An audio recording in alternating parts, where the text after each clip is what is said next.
Hi, I'm Nicholas Tutora. Welcome to Tutora Time.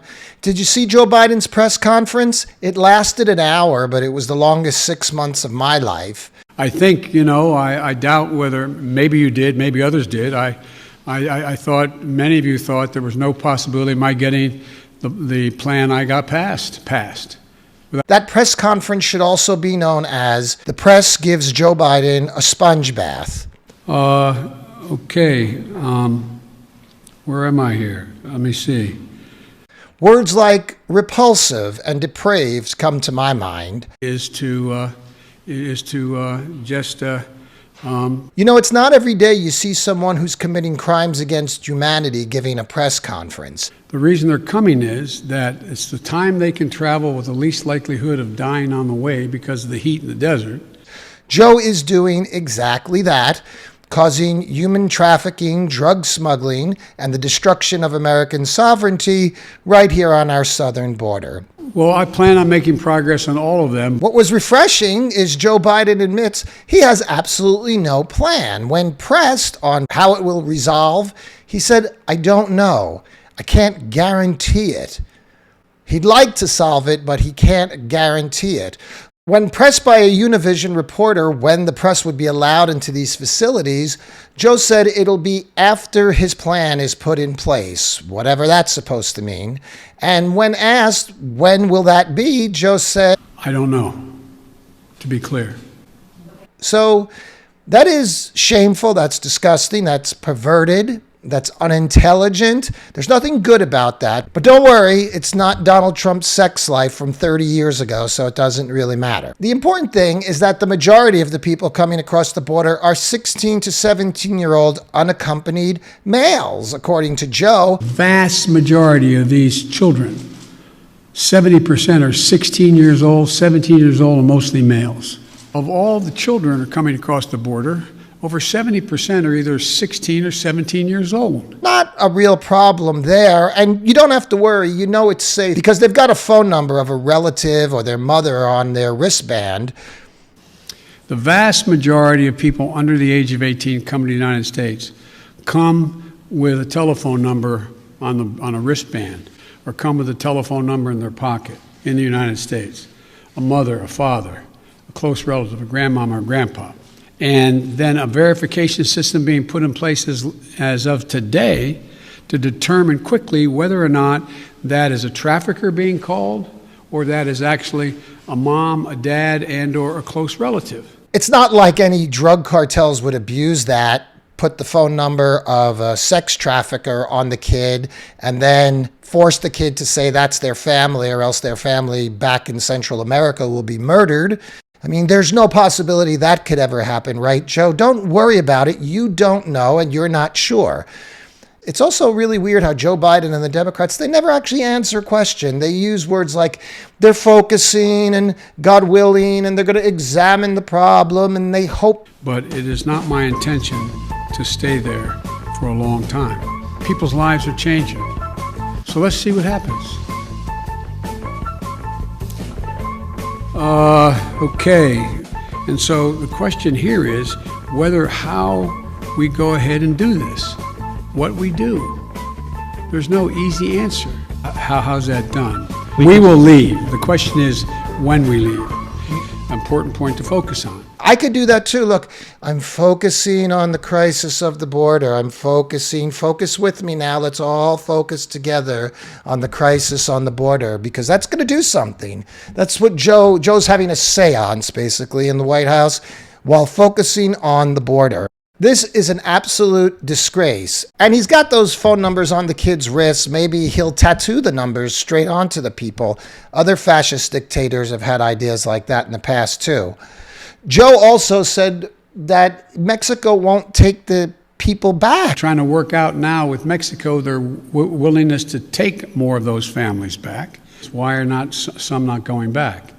Because Mexico is refusing to take them back. But Donald Trump already had that deal worked out. Joe obliterated that. My predecessor.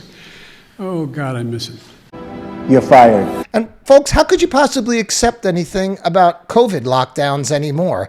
They've told the American citizens they have to lock down, give up their businesses, give up their jobs, not see their family for over a year, but yet they're sending thousands and thousands of people across the border a month, not being checked for COVID, just being released into the population. You're going to believe that you needed to lock down, but all these people coming across the border don't. Joe Biden has no plan. He should be tried in The Hague in the International Court for crimes against humanity because destroying sovereignty, knowing that people are being trafficked. He just said in that speech, he said the stupidest thing. He said, it must be so bad there that people leave to come here. And then when the unaccompanied minor struggles to get here, he's going to send them back to their mother. I got a great idea. Let's sell everything we have. Give it to a coyote. Have them take our kids across the border into the desert where they don't speak the language? Won't that be fun? Let's go.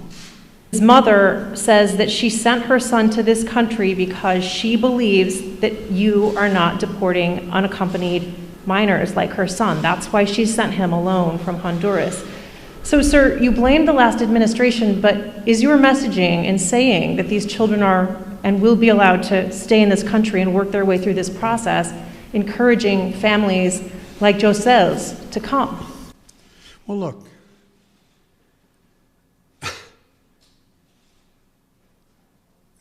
He's 9. I also met a 10-year-old. A 9-year-old. I'm going to send him on a 1,000-mile journey across the desert and up to the United States because I know Joe Biden's a nice guy.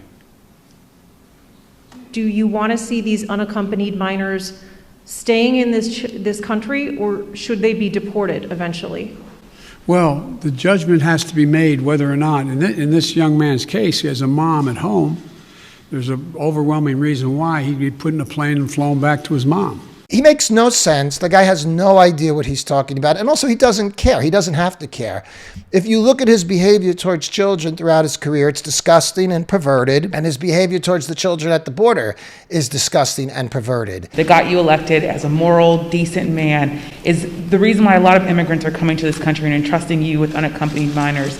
How do you resolve that tension? And how are you choosing which families can stay and which can go? Maybe Joe is applying the famous Biden sniff test to see which children can stay and which ones are sent back. Folks, there's no chance that unaccompanied minors coming across the border are going to fall in with gangs or crime. There's no chance that a 15, 16, 17-year-old girl coming across the border is going to be smuggled into the sex trafficking business when she has no real family here and has nowhere to go.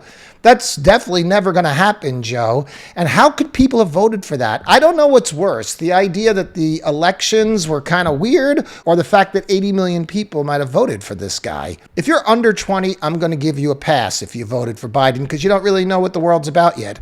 But if you're over 20 and you voted for Joe Biden, I hope your Obamacare has a very significant mental health benefit because you should exercise it immediately.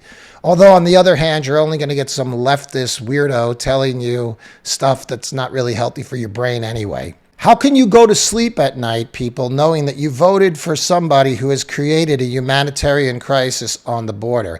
It's a modern-day slave trade, and Joe is the main slaver. He's arranged the demand for this labor, and he's facilitating the movement of people across the border. He knows they're being sold to cartels and smuggled up in horrendous conditions where they're being raped and murdered. It's no different from the slave trade of ancient times. The Democrats just slapped a new name on their racism and hate. What Joe Biden just showed and what he did is an embarrassment to the country, and the press should be ashamed of themselves for not holding him accountable. The tenor and difference between this press conference and a Trump press conference, come on, it's even more than night and day. All we can do is continue to expose the hypocrisy that's going on right now. So folks, never let up and constantly hold that mirror up to them. I'm Nicholas Tutora, and I'll talk to you again soon on Tutora Time.